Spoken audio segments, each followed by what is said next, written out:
अस्सलाम वालेकुम। उम्मीद करती हूँ मुझे देखने और सुनने वाले तमाम लोग बिल्कुल बाखैरियत होंगे और अपनी अपनी ज़िंदगानी एंजॉय कर रहे होंगे। मुझसे एक व्यूअर ने एक सवाल पूछा और उन्होंने रिक्वेस्ट की कि मैं उस पर वीडियो बनाऊँ। उन्होंने मुझसे सवाल पूछा कि ज़िंदगी क्या है, परेशानियाँ हैं, उलझने हैं, ज़िंदगी है क्या आखिर। तो उसका जवाब ये है कि ज़िंदगी एक उलझी हुई डोर है। जब हम इस दुनिया में आते हैं तो वो डोर जो है थोड़ी सी सीधी होती है, फिर जैसे जैसे हम इस दुनिया में वक्त गुजारते जाते हैं तो हम उस डोर के ऊपर चलना शुरू कर देते हैं और फिर हमारी ज़िंदगी में जो है वो उलझने और गिराहें आने लगती हैं। हम एक गिराह खोलते हैं, कुछ देर के लिए गैप आ जाता है, उसे हम सुकून कह लेते हैं, खुशी कह लेते हैं, कामयाबी कह लेते हैं। उस टाइम पीरियड में हम फिर से अपने कॉन्फिडेंस को बूस्ट करते हैं, हम फिर से वो पावर लेते हैं, हम फिर से पॉजिटिव एनर्जी गेट करते हैं और जो पुरानी गिराह हमने खोली होती है, पुरानी उलझन जो सुलझाई हुई होती है, उसके एक्सपीरियंस में जो आने वाली गिराह होती है हम उससे खोलते हैं।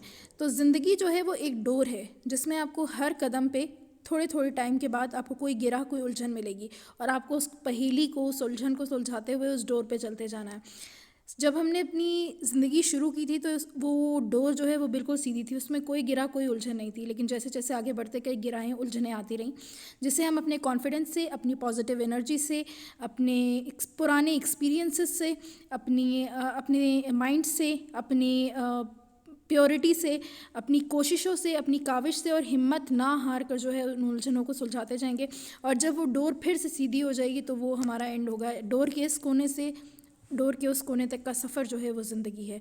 और इस ज़िंदगी में इस डोर को, इस उलझनों को सुलझाने के लिए आपका हिम्मत रखना बहुत ज़रूरी है। हिम्मत मत हारिए। मैं ये नहीं कहती कि इंसान थकता नहीं है, थक जाता है तो पॉज ले लें, लेकिन फुल स्टॉप कभी ना लगाएं। रुक जाइए, ठहर जाइए, पर बिल्कुल खामोश मत हो जाइए, क्योंकि जिस दिन आप खामोश होंगे और हिम्मत हार जाएंगे, आप समझें कि आपने अपनी ज़िंदगी की बैटल हार दी। फिर उसके बाद आपकी सांसें तो चल रही होंगी लेकिन आपकी ज़िंदगी गुजर रही होगी, आप ज़िंदगी जी नहीं रहे होंगे। और वैसे भी वो कहते हैं ना कि मर तो सभी ने जाना है, मरना तो ज़रूरी है, तो क्यों ना जी कर मरा जाए। तो अपना बहुत सारा ख्याल रखिएगा। Be positive, stay confident. मुझे और मेरे घर वालों को दुआओं में याद रखिएगा। मैं आपको और आपके घर वालों को दुआओं में याद रखूँगी। जल्द मिलेंगे एक नई वीडियो के साथ। अपना बहुत सारा ख्याल रखिएगा। अल्लाह हाफ़िज़।